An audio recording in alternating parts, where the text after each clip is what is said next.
Coffee and convo, y'all. Let's get it.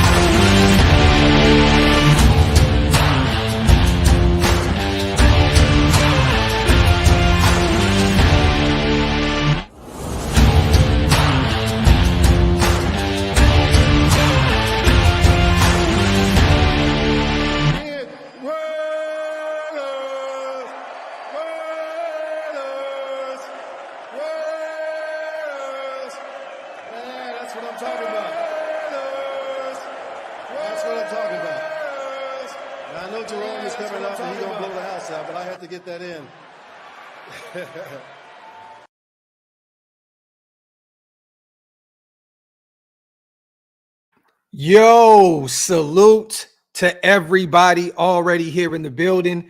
Welcome to the latest installment of Coffee and Convo. I am your host, Graphk Raider, man. Salute to everybody here in the building, man. It's been really slow as of late. We weren't trying to just push content out just to push content out, but there's a lot to talk about today. We get to break down that Tom Telesco interview with JT the Brick. We're going to talk about the Michael Penix Jr. love-hate thing within Raider Nation. I'm seeing a lot of people loving the idea of bringing him in. I see a lot of people hating the idea of bringing him in. A lot of hate. I'm going to be real with you guys. There's a lot of hate brewing in Raider Nation when it comes to Michael Penix Jr. And I understand the frustrations. I know a lot of people, just assume that we're going to move up to go get, Jayden Daniels because he is AP's guy.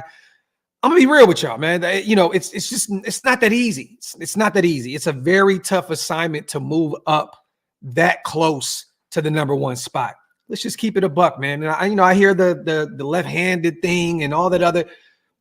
We're gonna talk about it today, but there is a lot of talk about Michael Penix Jr. being there at 13, or us potentially taking him in the second if he drops, which I don't think he'll be there. There's also talks about not taking him at 13, taking Tawaga, or Fuaga, my apologies, or take, Terrion Arnold or Quinyon Mitchell, and then you trade back up into the first.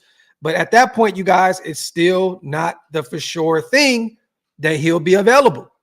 So we're going to break that down here soon, man. We're also going to just talk about everything Nation right now, man. Salute to everybody here in the building, man. We already have 400 people in the building, whether you're watching on Twitter or YouTube. I appreciate you guys. As always, make sure you hit them thumbs up, meaning wipe them feet, and also hit that subscribe button. We're on our way to 25K. We cannot do that without you guys, man. Salute to Raider God. Salute to GA Patriot.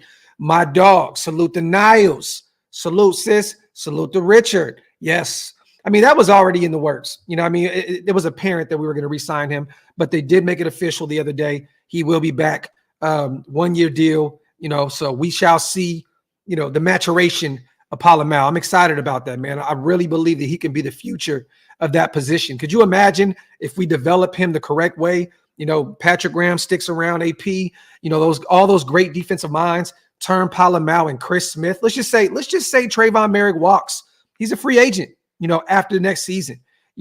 Epps is a free agent after next season. Could you imagine if Palomar and Chris Smith end up being those guys at the safety position? That would be so solid, man. I would love it, man. Salute to Richard. Salute to my guy, Graphk. At this point, I feel whoever we pick will be a win-win. Facts, man. Facts. I don't think that these guys are going to reach.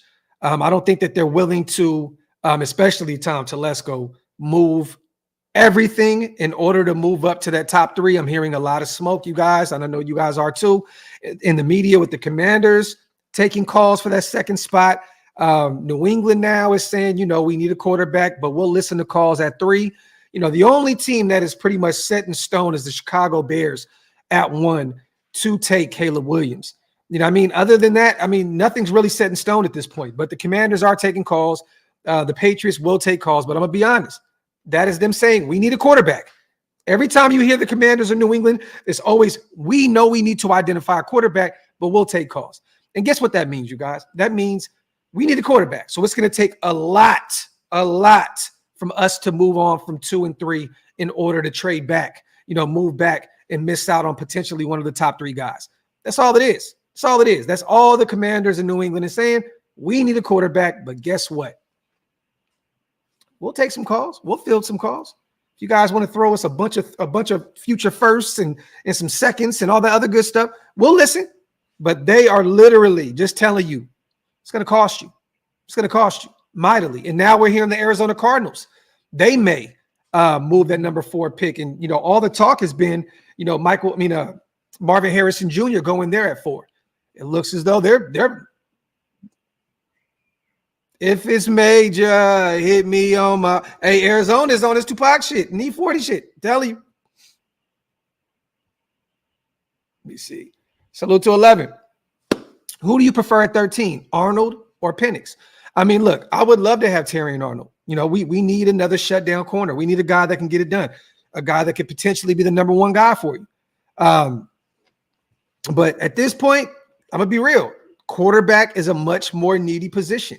11. And look, at 13, I understand some people think don't go get Michael Penix Jr. It's a reach. If that is your guy, go get your guy. There's no real reason to play around with it. Go get him. If he's there at 13 and you think that he's the guy or Bo Nix is the guy, whatever Tom Telesco, AP, and all the brain trust in the building think, get your guy at 13.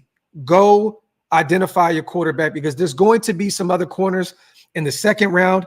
11 that you can look at. You know what I'm saying? There's also still some veterans out there right now that I'm hearing there's some connections. Adoree Jackson, former Patrick Graham guy with the Giants. He's still a free agent at this point. I'm hearing that there's talks between both camps. There's just nothing solidified there, but you can still go get a veteran corner and run it like that and still go get you another corner in the middle rounds.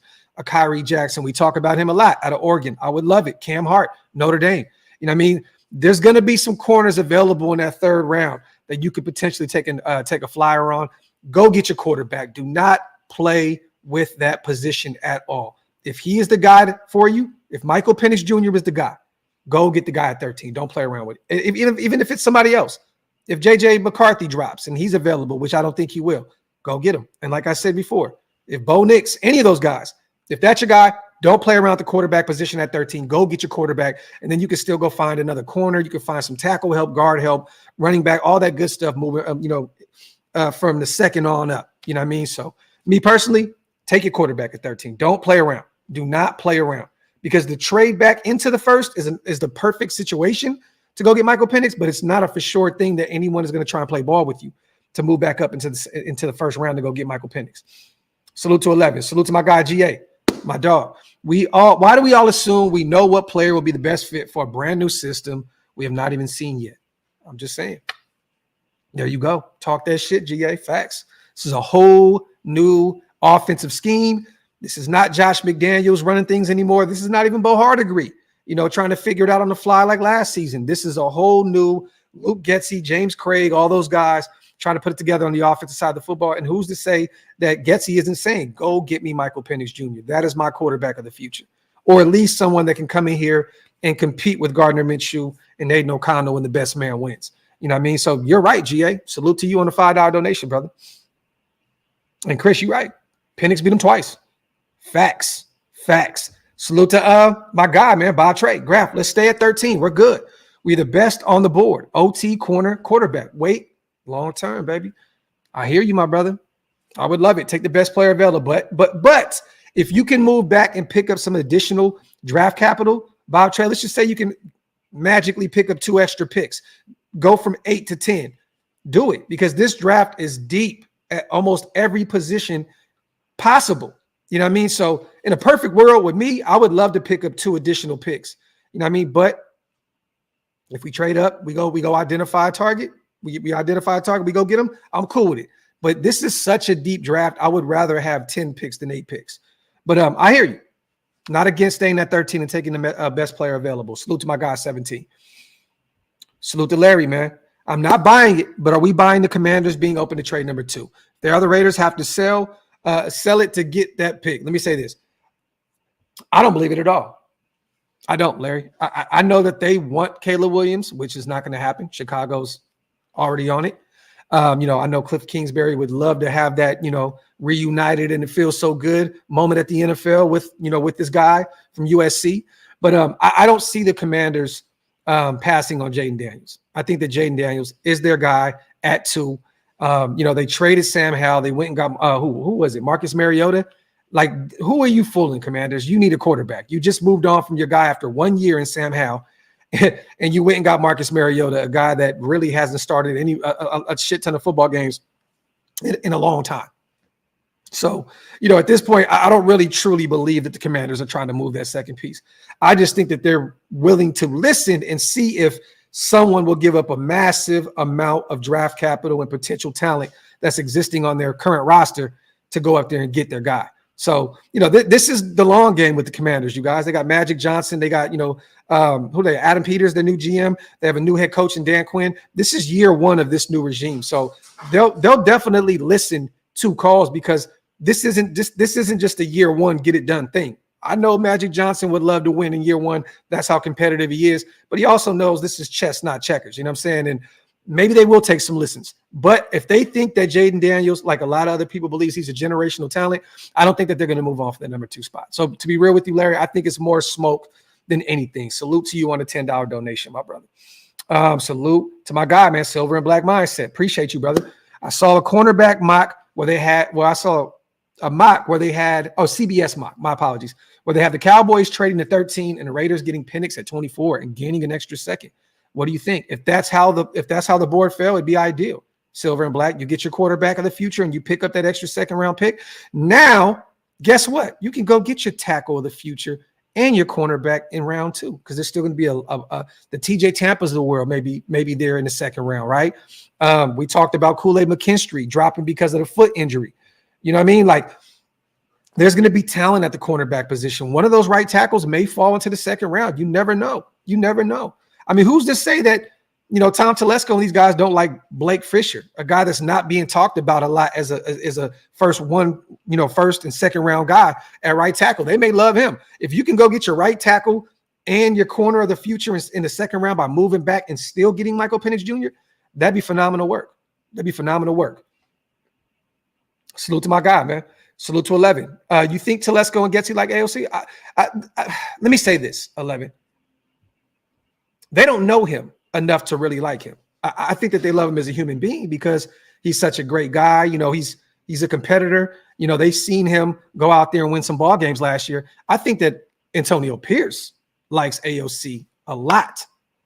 And, he's saying that this guy can start for us if need be. I don't think that Telesco and Getsy have the connection with AOC that Antonio Pierce. I think that Antonio Pierce is the guy that's beating the table for Aiden O'Connell to be able to compete for the starting spot. I don't think that Telesco and Getsy really have any connection there. But if your head coach is saying he could be the guy, they're going to listen. But these are 2 new guys, a new system, a new scenario for them to say this ain't going to fit, this is going to work. Who's to say? But I would have to say this. I don't think that the connection is there yet with Telesco and Getsy with Aiden O'Connell like it is with Antonio Pierce, and rightfully so. Salute to Cap, my guy, man. Appreciate you, brother. Salute to all the new members in the channel. Appreciate you, King. 5 new OLV Raiders Network memberships. If you guys want to become a member, make sure you do me a favor, you guys. Hit the link. It's pinned up top. It's one of the best ways to support what we do over here at OLV Raiders Network, man. Salute to you.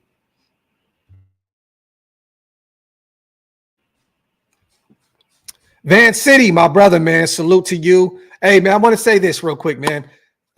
Congratulations to Van City for winning the Air Force One, the Black Air Force One, shindig that we had with Hondo Carpenter, man. So salute to Van City. He said that he's going to contact me, brother, once the shoes go up. You know what I mean? So make sure to stay tuned. He will definitely hit you up. Well, he'll hit me up, and I'll keep you informed on what's going on. But salute to you, bro. Salute to you. My dog Van City wears 13s. Good luck, Hondo. Going to find them Air Force Ones, King. Salute to Van City, my dog, man. Let me see. Yeah, Watts, I seen that. A 30, top 30 visit. Love it. Not there. I'm not against it at all. Look, they're doing their due diligence. I mean, look, you guys, this is the guy that before the injury, Jordan Travis was playing phenomenal football. He could be a dynamic talent at the next level. The thing that just kills me, with him is it's just, I think that he's a later round guy in this year's draft. He's coming off a devastating injury.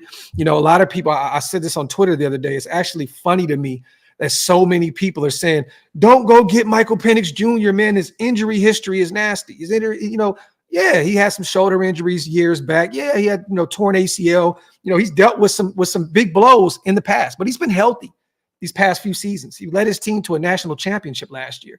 And he was bruised and battered in that game and still played.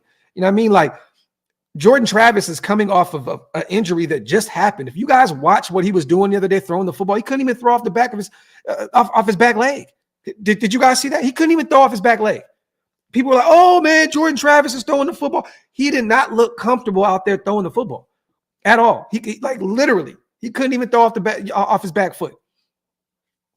Yeah. And then he's dealing with a compound fracture. It's nasty work. Now, maybe you're doing your due diligence on him, just saying, hey, if he's there in the later rounds, we'll take him. Maybe that's the Raiders saying, we're not going quarterback early on. Okay. But I'm telling y'all right now, Jordan Travis is not going to be ready. I know he's been saying I'll be available by April. I'll be ready to go. If you could just look at one play when he threw the football, there's no way he's going to be ready by April. There's no way. I watched one throw where he made one throw, and I said, wow, that guy's not going to be ready.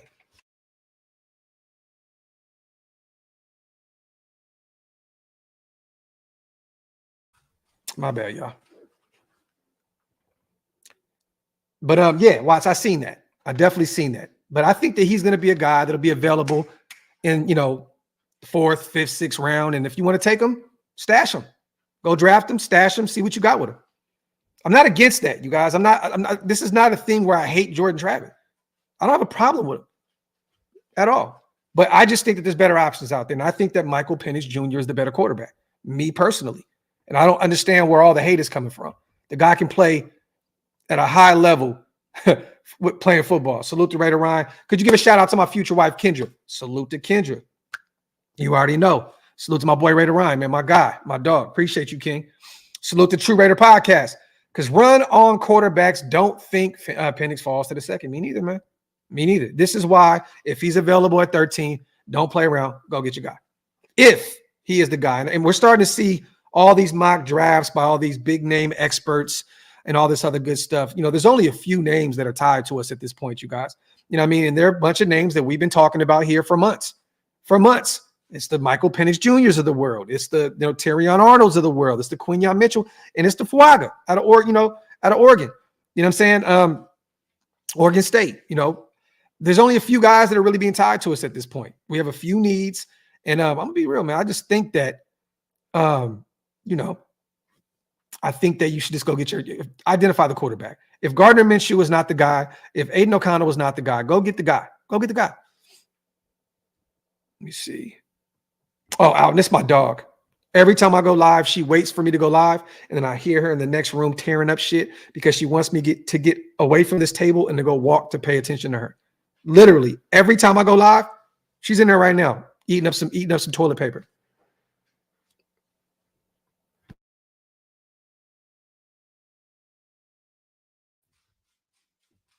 It's nasty work. Female dog, man. Get over here. It's nasty work. Salute to everybody here in the building, man. Wipe them feet. Hit them thumbs up. If you are not subscribed to the channel yet, make sure you hit that subscribe button. Salute to you guys. And now she wants to drink her water. Just disrespectful, man. Just disrespectful, man. Nasty, nasty work. I don't get no privacy here, man. My wife went to go get coffee. She said, I'm going to take the boys because they're in there screaming. I said, baby, thank you so much. Thank you so much for taking the boys. They in there screaming on their iPads, having fun with their cuss. I said, can you just got them out the house? And now I got to, yeah. Let me see. Lay down. Raw says, can't be reaching for players, though. That's the reason we're in this mess reaching. I mean, can y'all realistically, and salute to the over 1,000 people in the building. I mean, bro, Michael Penix Jr. is a reach. This guy was just in the national championship. He was literally in the Heisman Trophy, running. Like, Damon Arnett is a reach. Alex Leatherwood is a reach. This isn't a reach. You're literally going to get one of the top players at the collegiate level. I mean, how is it a reach? That's the thing, Raw, and salute to you, brother. We can all, have a difference of opinion. I just don't understand that narrative that a lot of people are trying to create. It's a reach. How is it a reach? This is one of the greatest players at the collegiate level. He was one of the only people, there was only a chosen few in the running for the Heisman Trophy Award. Klee was a reach. There you go. That was definitely a reach. You know what I mean? But this is not a reach. This is not a reach at all, especially if this staff believes in him and thinks that he can be the guy. Then how is it a reach? Let me see. Salute to OJ, my guy. Let me get that super up real fast. Yo, salute nation. Shout out to all the neck and bottom lip connections. Pull up the screen with the chin missing. Salute to my guy, OJ, my dog. For those who didn't see the Instagram and the Twitter, shebang bang, man. You already know what time it is. Salute to my boy OJ, man. I can't say that. Tyree was highly regarded. I can't say that Tyree. Yeah, the way he played last year, we were really frustrated and calling him a reach. But that was a guy that a lot of teams had, circled around him. Like that to me, that wasn't a reach. That was one of the better, defensive players in that draft. He played at a high level in college at Texas Tech. The foot injury definitely set him back. I don't think that was a reach. And Dan, I'm one of them kind of old school minded guys, right? I think anytime you take a running back in the first round, it's a reach. Did Josh, did it work out for us? Yeah. We got, the leading, rusher one season, and, we got a bunch of other Pro Bowl years where he ran for over 1,000 yards. Yeah. But I think anytime you take a running back in the first round, especially if it's not like the Barry Sanders of the world, the Emmitt Smiths of the world, right? I think it was difficult to not take a Saquon Barkley in the first round. But I just always felt like a lot of bad teams take running backs in the first round, and you can definitely look at that as a reach. If it's not a guy like I said, like the Barry Sanders of the world, the Emmitt Smiths of the world, those guys that you're just like, oh, that's a generational talent. It's different. But I definitely agree. I think it was a reach because it's a running back in the first round. Salute to Al, my guy. And I see Ben up there too. I got you. Do scouts and evaluators you think Penix is a good pickup at 13? If not, got to pick a for sure starter and impact player and not reach on a quarterback that can't help you right away. Love your content. I mean, look, a lot of these guys love Michael Penix Jr. I think that, most of our fan base are the ones that's kind of shitting on him. I don't really see a lot of bad takes on Michael Penix Jr. I'm gonna be real with you, Al. It's kind of difficult, to take a lot of these evaluators seriously. I know a lot of people look at, these guys that they pretty much work once a year, right? They do the draft for 3-4 days and then they go right back into their hibernation. You know what I mean? And if they're watching college football, and really dissecting into it, great, they're doing their job. But I just go off of what I watch. I go off of what I see. You know what I'm saying? There's not really a lot of evaluators that I go to and say, man, I really, really, value their opinion. You know what I'm saying? I watch the game. I see it for what it is. You know what I mean? Yeah, I listen to everything. I watch everything. You know what I mean? I look and see what, what this guy may say about this potential guy. And then I go watch the tape to see if what he's saying is true. And if it's not, I'm like, whatever. He looks at the game differently to me. Keep it pushing. I don't really know, I don't really dive into a lot of these scouts and evaluators takes. You know what I mean? I just kind of listen, see it for what it is, take a little bit for what it is. And then I shape my own opinion. But salute to you, man. I appreciate you for the, for the nice, I love your content comment. That means a lot to me, King. Real talk. But I'm going to say this. If Penix is there at 13 and these guys love him, go get him. And I would not think it's a reach at 13 if you take Michael Penix Jr. Me personally, I don't think that's a reach. Salute to Ben. Penix with his age and experience can win the job. I love it. People tend to forget his age, man. He's been there and done that. Facts. Salute to my guy, Ben. And Jason, I kind of like that. Like, I kind of do go to, former players and actual players that are, still in the league right now. And whenever they talk about stuff, I'll listen. But what's funny, man? You guys would be shocked. Like, real talk. Some of these players don't be knowing what the fuck they're talking about. A lot of these guys just rely on their God-given athleticism, their God-given talent. A lot of these guys, they're not great talent evaluators at all. They're just in the league. They watch, but a lot of these guys just rely so heavily on the athleticism that God has given them, the talents. But I'm gonna be real. Some of these players can't evaluate talent either. They're just so good at what they do that a lot of us just assume, oh, they know what they're talking about. They know what it means. Man, I've watched Hall of Famers, you guys, do podcasts. They don't even know the players that they're talking about. They don't even know the names. They're like, oh, you talking about bro, like it's bad. It's bad. Bad. So, like I said, man, I suggest everybody to go out and just shape your own opinion. Watch the game real closely. Watch Michael Penix Jr., watch Bo Nix, watch, these other guys that may potentially be available for us at 13, and watch the tape. Form your own opinion and go from there. The great thing about this sport of football, y'all, is we all evaluate it totally different. Everybody. We all look at the game totally different. One person can say, that was the perfect pass. One person can say, no, he should have went to this guy instead of him. One person can say, well, I think that you're both wrong. I think that the tight end was open in the middle of the field. Boom. Like, everybody looks at this shit differently. And that's why I like to watch different things. I'm not saying that makes anyone necessarily right. Shit, I could be wrong too. I just watch the game how I watch it. I love what Michael Penix does. I think if you allow him to stick it out in the pocket long enough, he can make every damn throw. I think that he's one of the best pure passers in this draft. Yes, we're going to have a better O-line to keep him upright, keep him healthy. I understand that. We're still in the works. Tom Telesco said that, the O-line is a work in progress, you guys. It's a work in progress. We're still trying to figure it out. At this point, we don't know if Mumford is going to be the starting right tackle. We don't know if they move him to right guard. There's talks about them looking at him at both positions. So he may just be that Swiss Army knife on the offensive line where we may still have to go get a right tackle or a right guard. So I don't know. I'm just saying this, at the end of the day, I think the kid can make all the right throws. And if you give him the right amount of time, he can pick you apart. He can pick a defense apart. Also, when plays break down, I've seen Michael Penix make plays with his legs. It's not all the time, but he can do it. That's what you want. You want a guy that can run, but it's not a runner. You want a guy that can make all the throws if you keep him up right in the pocket. That's what you want. And that's what I like about Michael Penix Jr. The thing about him is he likes to stay in the pocket. He'd rather remain in the pocket. You want a pocket passer? You want a guy, look at Luke Getsy, man. It didn't work with Justin Fields, you guys. It didn't work. The man ran for his life, every other play. Thank you, man. Maybe Luke Getsy will get it done with a traditional, more pocket passer, but a guy that can also utilize his legs when need be. So, look, man, I think the dude can get it done at the next level. And if he's there at 13, I will not shit my pants if we take Michael Penix Jr. like a lot of y'all will. Salute to my boy Cat, man. Graphk, in my opinion, we need stability at the head coach position. If we don't have stability as a head coach, we aren't going anywhere. Look where we are because of it. I agree. And I think at this point, Cap, we got our guy. I think that AP is going to be around for a long time.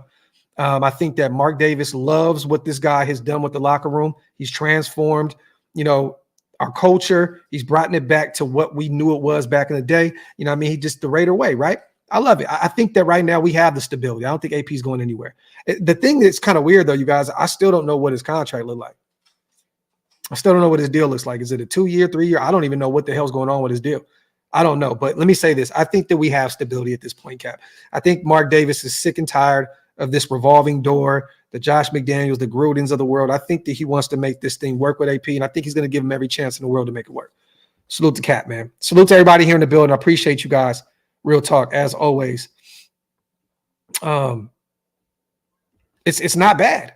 The injury doesn't even exist anymore. It's been 2 years since he's been hurt. He's absolutely healed from it. Now, Jordan Travis, on the other hand, is not ready to go at all. He can start for you right now if he goes into camp and beats out Aiden O'Connell and beats out Gardner Minshew. He could be the guy. I think personally, you guys, if we draft Michael Penix at 13, I think he starts. I think he starts from day one. I think they give him the ball and say, "This is your football team." Me personally. Salute to Ahmed, my God. Graphk, can you explain the JJ rise when he asked to do the least of all the top quarterbacks, especially when you can argue that Penix was asked to do more? I think, Burton, the thing is this, right? I think a lot of people, including myself, looked at JJ McCarthy as being a guy that was carried by his defense, was carried by his run game, was carried by his head coach. He made some great throws when need be, but that wasn't what he had to do. When you go look at him at the combine, making all the throws, you start seeing him at his pro day, moving around and start doing different things. I think people are kind of essentially their minds are saying, whoa, okay, he still looks phenomenal. Right. And I know it's the underwear Olympics, you guys. I know he's just out there throwing the football around, but I think that everybody's saying, wow, this isn't the guy that we were evaluating in college. We're going off of a guy that's won essentially in the college level. He's only lost, I think, 1 game, 2 games at the collegiate level. He's a winner. But people always look at the defense, including myself. They look at the head coach, including myself. They look at the run game, 2 great running backs that helps you out. I think right now they're looking at him standing on his own. I think that's where all the hype is, Burton. It's all the hype is they're finally seeing JJ McCarthy stand on his own. There's no defense there to protect him when he's out there throwing the football. And I just think that everybody's saying, wow, this kid is actually really, really talented. That's what I think. Now, am I still a big JJ McCarthy guy? No. Do I think that he can be great at the next level? Yeah, given the right situation. And it looks as though Minnesota is going to give those 2 first-round picks to move up to go get him probably at 4. So, hey, but I just think essentially it's stripping him of that defense, that run game, and just watching him alone. I think people are like being able to evaluate JJ McCarthy on his own. That's kind of where I think. I hope that answered your question, Burton. Salute the 10 Commandments, my guy also. Aiden and Minshew are in Getsy's class right now. Love it. Use the first round for a corner, DT or OL, someone who can contribute now. We were 1 game away from the playoffs. Let's not go backwards. Salute the 10 Commandments with a haymaker, with a absolute haymaker. Salute to my guy. My guy said, let Aiden and Minshew battle it out. I'm not mad at that. But I still think at this point, if you don't get a quarterback in those first few rounds, you got to get one no later than the 3rd round. And hopefully Spencer Rattler's available, and that's a guy you can develop. Do I think that Spencer Rattler be ready to go day 1? No. I think if you go get a Spencer Rattler, it's going to be Aiden or Minshew season. But if that's the way the cards play, hey, it fall, then hey, it is what it is. 10 Commandments. Salute to you, man. My dog. Salute to Richard. Graphk, what kind of weight do you think Champ has now? Do you think he'll have a lot to say during the draft, or is it going to be the Tony show? No, I think he has a lot. I think he has a lot to say. Tom Telesco is giving Champ his flowers on numerous occasions. It seems like every time I hear him talk, he's talking about how great Champ Kelly is. I definitely believe that Tom Telesco is going to rely heavily on Champ Kelly, not only because he's a great football mind and eventually he's going to be, a NFL GM, a lone NFL GM, but I think that he knows this roster up and down. This is a team that Champ Kelly actually helped build. And I think that he's saying, what do we need to build on top of this? He's leaning on Champ Kelly because of that. So, Champ has actually helped create this culture along with AP. He's helped develop some, went and helped, some of these guys, bring in some of these guys in the draft, bring in some of these guys off the streets in free agency. You know what I'm saying? So I just think that he's leaning heavily on Champ Kelly because he knows the existing roster so much that he's like, okay, what do we need to build on? You know what I mean? But I definitely believe that Champ Kelly has a lot of pull within the organization. Great question, Rich. Salute to you, man. Let me see. Salute to everybody here in the building, man. Yo, OG, thoughts on if it's realistic? We do this because I believe if it is, then we should go first round corner out of Alabama or Toledo, 2nd round guard, 3rd wide receiver from USC, 4th running back, and trade back to get your 4th quarterback. See, I don't know. There's a lot going on right there. So I'm assuming you're saying in round 1, you would like to go get Arnold or Quinyon Mitchell. In the 2nd round, go get a guard like Cooper Beebe out of Kansas State. Then in the 3rd, you say go get Brennan Rice from USC. 4th round, you could potentially get a Ray Davis or Braylon Allen. And then next year, okay, trade for a quarterback. Okay. I hear. Now I know what. Now I know. Now we on the same wavelength, my brother. You have to get one this year. You have to get one this year. You have to, unless they really believe in Anthony Brown, the young pup that came over from the Baltimore Ravens that's on our practice squad at this point. I just don't see them realistically not going to get a quarterback in this year's draft. So personally, brother, I would move in which Brandon Rice may not even be there in the third round. He may be gone. He may continue to build. We don't know. I think he may be available, but I'm taking a quarterback in that third round over Brandon Rice because that's not, at this point, realistically a need. We still have Trey Tucker. We still have, Devontae Adams, one of the best in the game. We have Jacoby, one of the most underrated receivers in the league. Yeah, we'll get one, but I still think that we're going to get one in the later rounds. I don't think we're going to go get one in the third. And you never know, you guys. We may still look at one of these guys in free agency. We have a shit ton of money. Tyler Boyd is available, a guy that puts up production at a high clip year in and year out as the third receiver with Cincinnati. He's still available. He's on the streets. I'm gonna be real, man. I would definitely look at Tyler Boyd, another guy that can give you reps from the slot. You can kick him outside. You know what I mean? If it didn't cost you an arm and a leg, I would definitely look at, a Tyler Boyd, a guy that potentially makes that one of the best wide receiver rooms in the NFL with Devontae, Jacoby, Boyd, and Trey Tucker. That'd be beautiful. But I think realistically, we look at one in the draft. I think we're going to go and get one in the later rounds. Brave, I think he's going to be available in the 7th, maybe even as a UDFA, because the thing is this. I love the kid. I think he has all the talent in the world, but I think at the next level, all he's going to be is a kick returner. I don't think he's going to get a ton of reps as a receiver. I don't. I think he's going to be a dynamic special teams guy for you that can return kicks for you, but I don't think that he's going to be a guy that really gives any team a shit ton of reps at the wide receiver position. So I think that's why he goes undrafted, or maybe someone takes a flyer on him in the 7th round. I don't think someone takes him in the 5th or 6th. I could be wrong, though.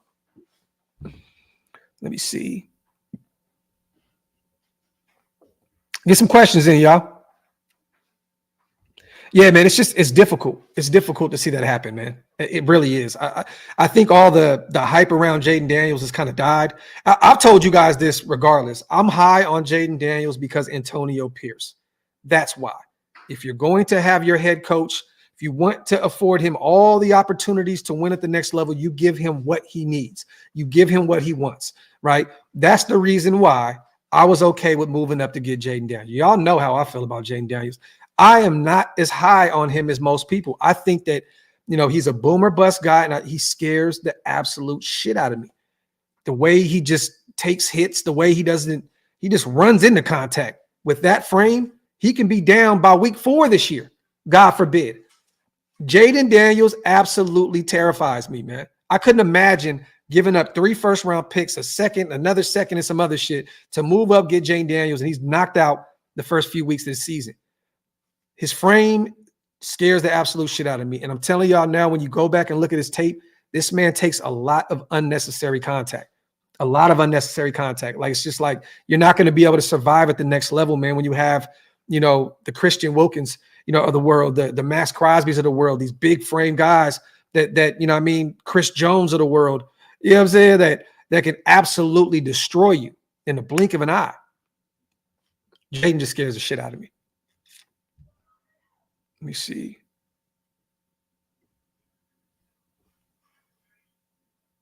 John B, I don't look at it like that, bro. I don't.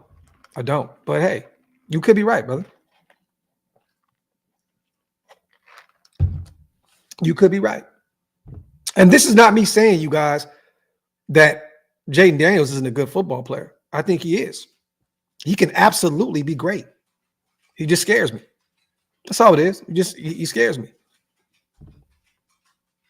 We did say that, Tyler, and up to this point, Bryce hasn't done shit. But he's also had a shit, group, a wide receiving core. He's had a shit offensive line. He's had a shit run game. Bryce Young has not been afforded the luxuries of being able to get it done at the next level. He hasn't got what he needs. And they even had a terrible free agency period, just going out and paying just for mid. Let me see. Oh, Eddie, look, I'm not one of them. I love Lamar Jackson coming out of college. I loved him. Let me see. Salute, man, everybody, man. Wipe them feet, y'all. Hit them thumbs up. Hit that subscribe button if you're not subscribed yet. Let me see. That's a lot, Punk. I'm not giving up all that. Package up 2 seconds in the next year's third. to go get. That's a lot, brother. That's a lot. Jesse says Fuaga, love it. Penix, love it. Kyrie Jackson, love it. And Garendo. If that's how the draft played out, Jesse, I would absolutely love it. Fuaga in the first, Penix falls to the second, Kyrie Jackson in the third, 6'3" corner out of Oregon, then Garendo out of Louisville. I would love it. I would love it. I would absolutely love it. Let me see. Nah, Q, I'm not. I'm not, brother. Our brother Wace is about to be doing his own thing, I believe, in like another 30, 45 minutes.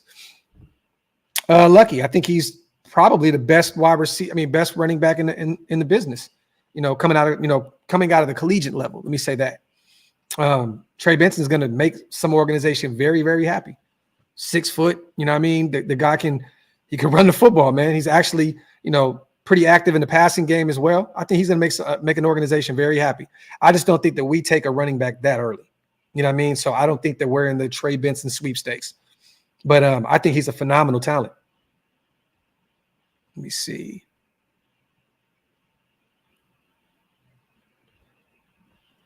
Sincal, I wouldn't trade up for JJ. If Drake Maye fail, I know some people are assuming that he's a project. He needs a year or two. I would go get Drake. I like Drake Maye. I think he can get it done at the next level. I think that he was served, a shitstorm out there in North Carolina. He didn't have all the talent, needed to get it done. I think that Drake Maye, though, watching him, this past season and seeing what he can do, I would go up and get Drake Maye. I think he's one of the better quarterbacks in this draft. I do. I wouldn't move up to get JJ, though. Salute to Patrick, my guy. I'm having a hard time betting on Pac-12 quarterbacks. All the stats in the world against weak defenses. I see a weak quarterback class where Penix can be number 13 pick. Don't want to pay him around $1 million. Hey, we're all entitled to our own opinions, Patrick B. I just have to say I respectfully disagree, brother. I think that Caleb Williams is going to be a phenomenal talent at the next level. I think that, our guy that we're talking about right now, Michael Penix Jr., can be absolute stud at the next level. I think that Bo Nix can be a guy given the right situation. I got to disagree. Now, you can look at some of these defenses. USC didn't have a great defense. You look at some of those teams in the Pac-12. I'll agree with you on that. It's not some of the greatest defenses in the world. You're not looking at the SEC. This isn't the Alabamas, and all them type. I get it. I understand it. But, hey, man, you got to play against the talent that's put out there, man. And I think that these guys have played at a high level. And I think that they deserve, first-round status, regardless if they played in the Pac-12 or not. Salute to Pat. GA, my God, Carolina has problems no quarterback can fix. They have the worst general manager in the league. They have one of the worst owners in the league. Like, that's something that you just can't fix at all. You know what I mean? So I agree with you, GA. Salute to you. Salute to Burton, my dog. I want the Raiders to take Fuaga at 13. If Penix is there still at the end of the first, what will it take to trade with the Ravens at 30 to get Penix? You probably just – let me see. Hold on real quick. Okay, boom. Interesting. What do you think it would take? What do you think it would take? Me personally, you give him your second round pick. Maybe you give him your fourth, or you give him next year's. Give him another pick for next year. Baltimore has some big contracts, Burton, that they would probably take some future draft capital for us to move up to go get Michael Penix. Like, they have some big deals. They need to be able to operate with some rookie scale deals moving on into the future. Roquan Smith, major deal. Lamar Jackson, major deal. Mark Andrews, major deal. You know what I'm saying? Like, they just paid Justin, their defensive tackle, a shit ton of money. I don't think that people realize they have the best safety in the game, my Notre Dame guy. You know what I mean? Like, they're going to have to pay him a shit ton of money because he's going to be the best safety in the league for years to come. So maybe Baltimore would be an interesting place to call and say, oh, okay, he's available. Well, we'll give you our second this year. We'll give you our second or third next year or something like that. I think they would do it because they got to kind of push the money out a little bit. Great comment, man. Great comment. Salute to Burton. Salute to Garden. Byron Murphy 1. Penix at 2. Rake Straw at 3. Jalen Wright at 4. I love that draft too. I love that draft too. Could you imagine Byron Murphy next to Christian Wilkins, Max Crosby, and Malcolm Koonce? That is the nastiest defensive line in the NFL, period. Nothing else is close to it. At that point, you could have Tyree kind of rotate in and out, at DT and at DE with Malcolm Koonce. Then you're kind of just, you're not forcing him out there, to just play starter minutes. I would love it because I think Byron Murphy is a plug-and-play guy from day one. Would love that. Then we still end up with Michael Penix. Then you get Rakestraw. I don't know if he's fallen to the third round. I think he's still a first-round talent. I don't think he leaves the second round at all. You may have to Garden. If they like Rakestraw, they would have to move back up into the second round to get him. But he's still a first-round talent. I don't know if he's going to be there. And then Jalen Wright out of Tennessee in the fourth. Love it. Love it. Let me see. Hey, salute to DeLone, man. Not mad at you, King. We all have difference of opinion, brother. Elite, there you go. Many SEC quarterbacks have been terrible. Pac-12 quarterback has gone on to be factors in this league. Talk that shit, man. Talk, Elite. Talk. Graham, I hear you on that too, brother. Wouldn't mind Fisk being on that line. You literally have the Max Crosby of defensive tackles. You know what I'm saying? Like, Fisk's motor is just endless. I would love it. I would love it. Salute to Graham, man. Salute to all my people here in the building, man. Wipe them feet, y'all. Hit them thumbs up. If you are not subscribed to the channel yet, man, make sure you hit that subscribe button. I want to read a few notes. Salute to my brother, Scout, man. If you guys don't follow him on Twitter, Tristan Kuhn, go follow him. Great follow. He always, sometimes he gets some shit wrong, and we all do, right? I absolutely fry Scout when he gets shit wrong. It's actually funny because Scout owns it when he's wrong. He's wrong a lot, but he's also right. He knows how to. But he put some notes out there on Twitter about Tom Telesco in his interview with J to the Brick. I absolutely loved it, you guys. This was a great set of notes. I'm going to read these off real quick. Once again, if you guys don't follow Tristan Kuhn, I watched the interview. I just couldn't put anything better than this on paper. So I'm literally just going to read Scout's assessment of, what Tom Telesco talked about in that interview. Phenomenal notes here. This is what he said. Some quick notes from the Raiders GM, Tom Telesco's interview today. Christian Wilkins was first on his free agent board. So boom, you guys, he got his number one player on the board. So all that, he's not been active enough and blah, blah, blah. Look, he went and got the number one guy that he wanted. Here's what it is. Emphasis remains on keeping a deep defensive line. So we may not be done yet, you guys. We may still go look at some of the, those defensive tackles, maybe look at some edge help in this upcoming draft. But we're not done yet building that defensive line. Minshew is a strong veteran presence, true Raider, and will help the room both with Aiden and anyone else. So this is Tom Telesco saying, proven veteran, started some games, but he is a guy that can help our young guy, Aiden O'Connell, and help our other young guy that we potentially draft. Love it. O-line is a work in progress, and it will be addressed consistently. So we all know we got to do whatever we can to make James Craig's job a lot easier. We still got to add on to that O-line. He said that this is a work in progress, you guys. We're definitely going to attack that in this upcoming draft. So expect a few of those picks to go guard, go tackle, maybe get some UDFAs like we did with last year with Dalton Wagner out of Arkansas, the Curtis McClendon as a UDFA. We all know he ended up going to Seattle. But we're going to be very, very active on the O-line front. Thayer Munford will compete at tackle or guard. That pretty much lets you know, you guys, he is not this guy. This may be a guy that rotates in and out at guard and at tackle. A starting spot is still not going to be given to him. It has to be earned, but it sounds as though they have a plan with him, but it may be at guard. We don't know. It may not be at tackle. Re-signing Andre James was an emphasis. So, James Craig and Getsy are going to run a different system out there offensively this year. And they feel that whatever Andre James, they feel his game is a strong suit for what they're trying to do on the offensive side of the football. Resigning him was an emphasis. Telesco loves the fit with Parham, James, and Miller on the left side. Love to see it. Madison is a strong, well-rounded back. Loves the receiving ability, and he's a good third back. Third back, you guys. Third. So once again, we're not done with the running backs position yet. Zeus is number one. We're going to go draft one this year, or you can potentially look at, Britton Brown or Sincere McCormick, one of those guys. But it looks as though we're not done building that running back room. Amir Abdullah is still there, third down back. He could be a third down back, but I think he's going to be more of a special teams guy. But we're not done at the running back position. Look to see us go to get a running back in that 3rd to 7th round, somewhere in the, I'm thinking more in the middle rounds, more 4th, 5th round. I think we target a running back, but keep an eye on that. Outside zone system going forward.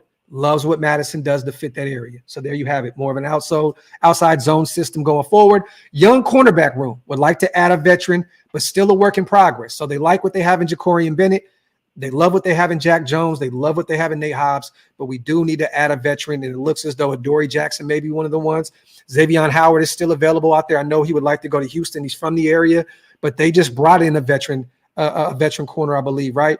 So maybe they're out on looking at. They brought in a couple corners, actually, some young guys that were drafted fairly early in, some drafts not too long ago. So I don't know if Xavier Howard and the Houston connection is there yet. Keep an eye on him. Keep an eye on Adoree Jackson.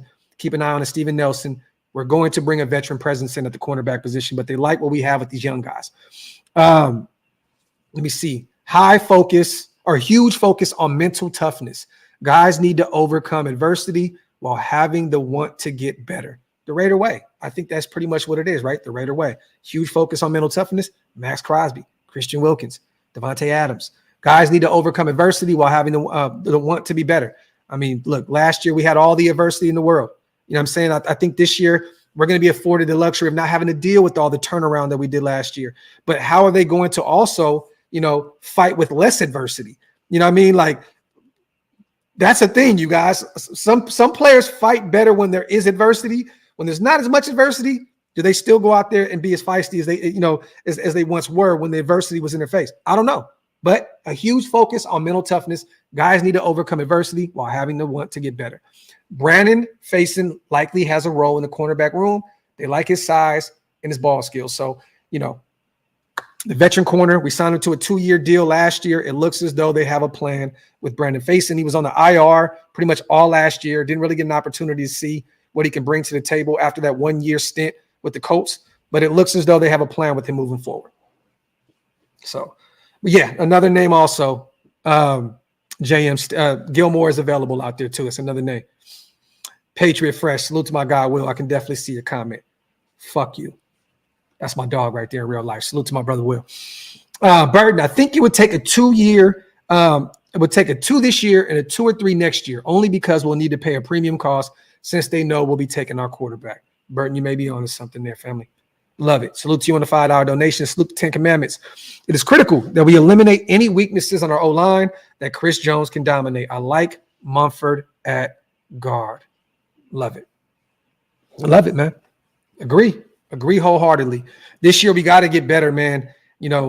But Chris Jones is Chris Jones, y'all. I mean, there's a reason he's one of the top 3 defensive tackles in the NFL. I mean, he dominates everybody. It's not just Andre James. I think we kind of beat up our guy a little bit because we face the Chiefs twice a year, and we're kind of tired of him just getting bullied around by Chris Jones. You know what I mean? But I agree with you. I do like Mumford. I do love the idea of Mumford returning the right guard, returning the guard where he played a lot at Ohio State. I can see that. But then at that point, you have to figure out the right tackle situation, and that's where maybe you take Fuaga in the first round. You take a J.C. Latham out of Alabama. You have to identify the right tackle at that point. If Mumford's going to be a guard of the future, I'm all for it. But you have to go find that tackle. We don't know what Dalton Wagner is at this point. He's coming off the IR, practice squad. We don't know what he is. You may have to go identify that right tackle in the first round. Will, appreciate you, my brother. Salute to you. I'm gonna call you soon. We got to catch up. I know we got the group chat, but we got to get on the phone, man, and chop game, man. Salute to my brother, man. Let me see. I can see that, Cap. I can see it. Tyree should step up this year. He is that hybrid outside-inside player. I agree. I just think that he'd get dominated on running downs. You know what I mean? At the defensive tackle position. Put him on the outside. Let him set the edge. I don't want to see Tyree too much. I mean, I know he's a massive human being. I don't think that he's ready to take it to the next level in terms of, playing defensive tackle on rundowns. Put him there, have him rush the quarterback from the inside. I'm cool with that. Have him set the edge on clear rundowns. I'm kind of afraid of Tyree playing a defensive tackle spot full time. I don't think that that's the plan. I think that the plan is still to have him be that outside presence at defensive end. You know what I mean? And You guys, I've said it before. I love Malcolm Koonce. You guys love Malcolm Koonce. I think I was one of the first people to actually put Malcolm Koonce's name on the map coming out of Buffalo. But I have to say this. There was a reason why they drafted, Tyree Wilson. They didn't know what Malcolm Koonce was at that point. They thought that, Tyree was going to be the guy to come in and take Chandler Jones' spot once he retired or once he, moved on from us. At this point in the game, I think that they still want him to be an outside presence. So that's why I'm not against going out to get the likes of a Byron Murphy or T'Vondre Sweat or Braden Fisk. Bring him in and have him be that other guy at the defensive tackle position. Could you imagine how good this defensive line would be, you guys, if Adam Butler and John Jenkins didn't have to really give you kind of starting reps? They were just depth pieces. A guy that's coming off of 5 sacks last season, a guy like John Jenkins that had a massive year, as an older, older guy at the NFL level, older nose tackle. If those guys are depth pieces this year, we're on to something here. We're on to something here. Graham, that wasn't even Josh. I mean, he was the guy driving the one in front, driving the the shit in front, but his friend was the one that actually fell. Salute to Space, man, my guy. We're going to draft like the Ravens. Marvin was the architect of the 2K Ravens. I see us trading back and going for Dejon or Wiggins, then trenches. Okay. So go get Dejon or Wiggins. Nate Wiggins, I love him out of Clemson. One of my favorite corners in this draft. I see you, Space. You may be on to something as well, King. Salute to you. Did you see the rush? Yes, I did. With the whole D-line on there, Tyree is going to be a dog this season. Factory. I want to show y'all something, too. It's funny because I've seen a lot of people talking about they didn't know that Koonce was a rugby player, right? This was in 2022. I got this message. Jeff Koonce. FYI, Koonce is a rugby player. I can't understand why you would think he can't play the run. FYI, rugby is nothing but run stop. However, Koonce knows how to get to the quarterback. That's his gift. This is 2022, y'all. So I was watching that and them talking about him, playing rugby back in the day. I thought it was dope, man, kind of hearing the story about that. But those guys, man, I love it, man. Christian Wilkins, I know he wasn't there, but they spoke highly of him. Adam Butler, man, giving, Max Crosby all the flowers in the world, saying that he's already in Hall of Famer pretty much. I love it, man. I just, the camaraderie that those guys have on their defensive line is just unmatched. I love it, man. I cannot wait to watch this defensive line absolutely destroy quarterbacks this upcoming season. It's going to be fun, man. Yeah, JM facts. But that was still clearly one of the weaknesses that I seen from Malcolm Koonce when he came into the NFL. You know what I'm saying? Was setting the edge. I think that was a reason, you guys, why we didn't see a lot of Malcolm Koonce early on and up until last season. You know what I mean? He had to work on his game. That was a clear problem at the NFL level when he first came in, was setting the edge, playing the run. Now he's just getting better and better. He's finally given reps, finally got an opportunity to go out there and play football at the highest level, and he's definitely showing up. So look, man, Malcolm Koonce is my guy. But if he outplays himself this season, he goes out and earns a massive contract elsewhere, you guys. The great thing is we already have Tyree Wilson, a guy that we drafted early a year ago that can come in and be that guy as the edge rusher of the future. So I want to keep Koonce around. This is not me saying I don't, but if he outprices himself, if he goes absolutely insane this year, someone's going to pay him a shit ton of money, because edge rusher is a premier position in the NFL. If we can't afford to bring him back, why would you want to pay a massive shit ton of money to bring him when you already have Tyree Wilson there? So I don't know. We shall see. Hopefully he gets extended this year. He takes a kind of a hometown kind of deal and he balls out. I would love it, because I want Malcolm Koonce to remain a Raider and stay there forever.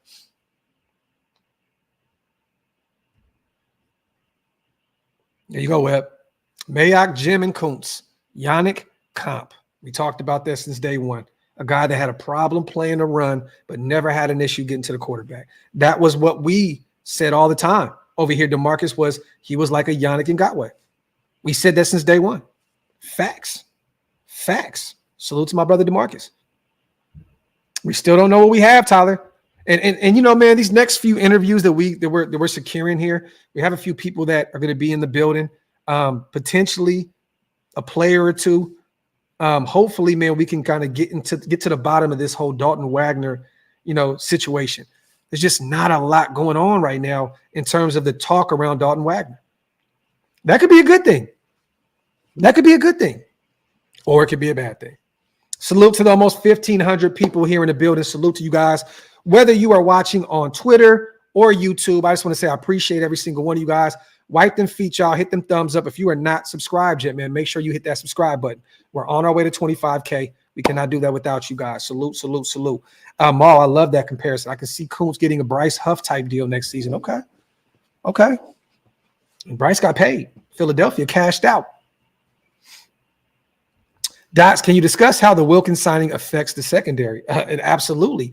I mean, the Wilkins effect is going to help the second level of your defense, the linebackers. It's going to give them so much more relief at the second level of your defense, and also your secondary. You know, Jack Jones, all these guys they're going to benefit so much more from that Christian Wilkins. That's something, GA, that a lot of people don't talk about. People don't realize that when you build that stout defensive line, it makes everybody else around that defense that much better. It takes so much relief off your DBs. It takes that much relief off your safeties. It gives your linebackers, just way more relief. That Christian Wilkins signing, GA, was something that we've been waiting for years to come. And just like Watt said, the QB can't step up in the pocket. There you go. Just like Edgar said, top defense incoming. Great comment from our brother, GA. And salute to Niles, our family, man. We the baddest fans. Shout out. Raiders! Salute to Niles. Appreciate you, sis. Let me see. Tyler, you have to DM me or something, brother. There's too much to say on a live. Oh, yeah. And let me just say this. I've heard from two reliable people. One of my people called me and told me something, and then I heard from somebody that is very close to this situation that let me just say this. It wasn't that generous of an offer from what I heard. It was generous, but it wasn't as generous as what Green Bay was. Let me say this, you guys. I want to say this because I put this on Twitter yesterday. This will be one of the last things that I talk about on today's show. Josh wanted to retire a Raider, you guys. I don't want to make this about, Josh Jacobs, but he wanted to retire a Raider. There was a deal that was offered to him, and it wasn't enough money. Green Bay offered a shit ton, $4 more million. Kev, from what I heard, it was $8 million a season for 2 seasons. That's what I heard. And I heard the guaranteed money wasn't there either. So from what I was told, $8 million a season. He made a shit ton more money in Green Bay. And there was also some other things that happened within that conversation that wasn't what Josh wanted to hear. So you guys, let's stop beating up Josh Jacobs on social media, okay? You know the reason why he hasn't come out yet and put a post up and say, thank you, Raider Nation, for everything, and why he's blocking people left and right? It's because he's sick and tired of people questioning his loyalty to this organization, questioning if he really wanted to be here in the first place. He wanted to be here. He wanted to be a Raider. The deal went south. Green Bay offered him a shit ton of money, and he took the better deal for him and his family. I think that Tom Telesco made the right decision to not pay him a massive amount of money, and I think that Josh Jacobs made the right decision to move on to Green Bay and get a shit ton of bread out of them. It's a win-win situation for both. I've said it since day one, you guys. We move on. We have a running back on a rookie deal. We're going to have another running back on a rookie deal. We have Madison, a guy that's on a 1-year deal. This is the way you play the game, okay? But at some point, y'all, Josh will put that post up. He will say shout out to everybody. He's processing this shit. He has the Raiders. He has the shield on him. He absolutely loves this team. I told you guys at the Pro Bowl, he told me in Hammer face to face, this is my team, my city. I want to be here, but it has to make sense. Period. It's a business, you guys. It's a business. He got paid. He got the money. He went to the NFC. We're not going to have to see him a shit ton, right? It works. Josh is a good guy, man. He's a good guy. Trust me, he's a good guy. And at some point, he'll come out and tell everybody how much he loves them. But right now, he's blocking people left and right because people are questioning his loyalty. People are questioning if he wanted to be there. He wanted to be there. Simple and plain. And at some point, he will come out and address the nation. But right now, He's pissed. He's pissed, and rightfully so. But at the end of the day, I think, all those millions that he got will help him sleep a little better at night. Is what it is. But look, if our regime is offering him, from what I was told, $8 million from numerous people, this is not just from one person, $8 million, and Green Bay throws you that bag, you're not even going to think about it. You're out. You're out. It is what it is. Simple and plain. And I know that deal in Green Bay wasn't what we thought it was. Essentially, it's a 1-year deal, all the guaranteed money up front in year one, and then it's kind of a team option moving forward. But at the end of the day, look, I did too. Once you're not a Raider anymore, I unfollow you. I'm just saying personally, I have nothing against Josh Jacobs. He did what he was supposed to do for his family. I love it. I respect it. You know what I mean? Look, when he comes back and he retires a Raider at some point, I'll follow him again. But while you're in the league playing for Green Bay, I don't want to see all that shit. I'm cool. I don't want to see what you're posting. Salute to you. And also, you guys, another reason why he unfollowed everybody was because I seen a lot of messages, people talking about his son when he was there with him with his signing, and where's his other kid? Why does people question shit like that? Like, people make this shit so weird and make people not even want to communicate with people. You know what I mean? This is a small community, you guys. A lot of us talk to each other. A lot of us communicate. Look, y'all, I just said this on Twitter yesterday. I don't know why people are surprised that in a small community, people talk amongst each other, and we see things and we hear things, and it is what it is. But the one thing, talking about a man, why does he not have his other kids? And, that must be his favorite son because the other kids ain't there. That's just weird shit, man. It's weird. It's weird. Keep it football. Keep it football, man. Keep it football. Keep it football. If you want to say, hey, man, you didn't deserve that kind of money, I'd rather hear somebody say some shit like that than talk about somebody's kid. That's just weird. It's weird, man. Oh, Jerz, it's always once a Raider, always a Raider. It is. But I don't want to see Josh Jacobs post shit this season in Green Bay, yellow and green. I don't want to see that shit. That shit will make me throw up. That's why. Let's see. Black Plague, I agree with you, fam.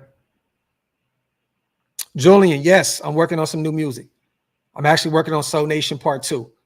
It will be ready by the time the season comes back around. I will be dropping Soul Nation 2, and I got some other music I'm working on also, so stay tuned.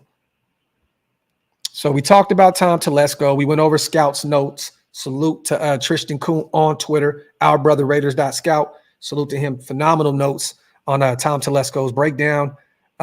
We talked about, is the hype, is all the talk real right now at this point, you guys, with Michael Penix Jr.? I do believe it. I do believe that it's real. I believe it's real. And it's not a lot to really think into. It's just, we're going to miss out on potentially Jayden Daniels, Caleb Williams, Drake Mays of the world. JJ McCarthy looks like he'll go no later than 4. You know what I mean? So realistically, there's only a few other quarterbacks you can look at. So, I mean, it doesn't take a rocket scientist to see why Michael Penix would be pinned to the Raiders. He's one of the only options that we have. Him, Bo Nix, and potentially a Spencer Rattler later. So I think the talk is real. I think it's real. I think that, but me personally, I think that Tom Telesco wants to get his right tackle of the future in the first round. I think that it's going to take everything under the sun to stop Tom Telesco from taking a Fuaga or one of those J.C. Lathams of the world at 13. Now, do I believe that AP would love to go get a Terrion Arnold or a Quinion Mitchell at 13? Yes. I think he would love to go defense. But I think this is Tom Telesco's draft. I think that he wants to build this thing inside out. They've addressed the defensive line, in free agency, brought back Adam Butler, brought back John Jenkins, went and signed Christian Wilkins, our big fish. Now they want to go get the right tackle of the future. I believe that Tom Telesco wants to build this thing the right way, inside and out. So, would Michael Penix be a good pick at 13? I believe so. But I really, truly believe that Tom Telesco is going to go get that right tackle of the future to protect whoever it is he has at the quarterback position. Oh, yeah, Jamal. I mean, look, we already know, bro. Well, I got 13 fans will complain. I already know. I see it coming. I definitely see it coming. Definitely. Yo, my dog is getting on my nerves today, y'all. Salute to Kenny, my dog. Bro, it hurts when you buy top dollar memorabilia in your man cave. I still have his poster on my wall that cost over $400. I don't like how he left. And you know what's funny, Kenny? I can tell you right now, brother, he didn't like how he left either. It left a sour taste in his mouth. That's why he has nothing to say to anybody right now at this point. You know what I mean? But I agree with you, man. I agree. That's why most of the time I get old stuff. I get Tim Brown. I get Charles Woodson. I get Howie Long. You know, I get old school memorabilia, the Kenny Stablers and shit like that. You can never go wrong when you bring in, you know, old school memorabilia. You know, did you guys see what I got yesterday? I went and got the old school puzzle, you know, where Art Shell and Blanda and all those guys. You know, I went and got, look at this shit. Look at this shit. Salute to y'all. I got to show you this real quick.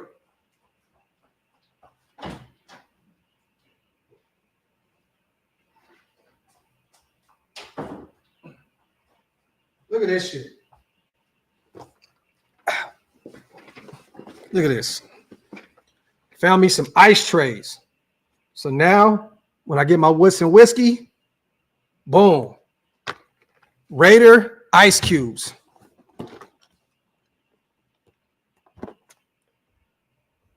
Look what I found, y'all. Look at this. I'm about to actually put this together today. All-time greats. Howie, Ray Guy, Blandish, Shell, like Otto. This is a fire thing. And look how much this shit costs. $15. $15. I'm about to put it together today. I'm going to glue it together. I'm going to put it on the wall. I found me some nice little finds yesterday. I'm going to go look for some more later today. Let me see. Raiders are not trading for Jalen Ramsey, John, at all. He just restructured his deal with Miami. He will be a Miami Dolphin. Salute to everybody here in the building. I don't want to step on any toes, you guys. I think, let me see. I believe Wasted is about to start his show here soon. Let me see. Yeah, he's about to start his show here any second. So everybody, if you can, go jump over to Wasted Talent Show. He'll be talking about the Tom Telesco interview as well. He'll be talking about the Michael Penix talk. If you guys can, go jump over to Wasted Talent's channel right now. Hit that subscribe button. Everybody go over there, tell him Graphk sent you guys. Let our brother know, you know, what it is. Salute to him. Salute to you guys. I hate to leave with 1,500 people in the building, but you know what? I'm going to reach out to Stu. I'm going to see if Stu wants to do a Graphk and Stu show tonight. We already have the thumbnail ready to go. So I'll see you guys probably a little later tonight. Salute. Love you guys. Appreciate you guys. On the way out, make sure you hit that thumbs up, wipe them feet, hit that subscribe button. A lot more to talk about. I'll see you guys probably later tonight. Salute, salute, salute. Love y'all. One.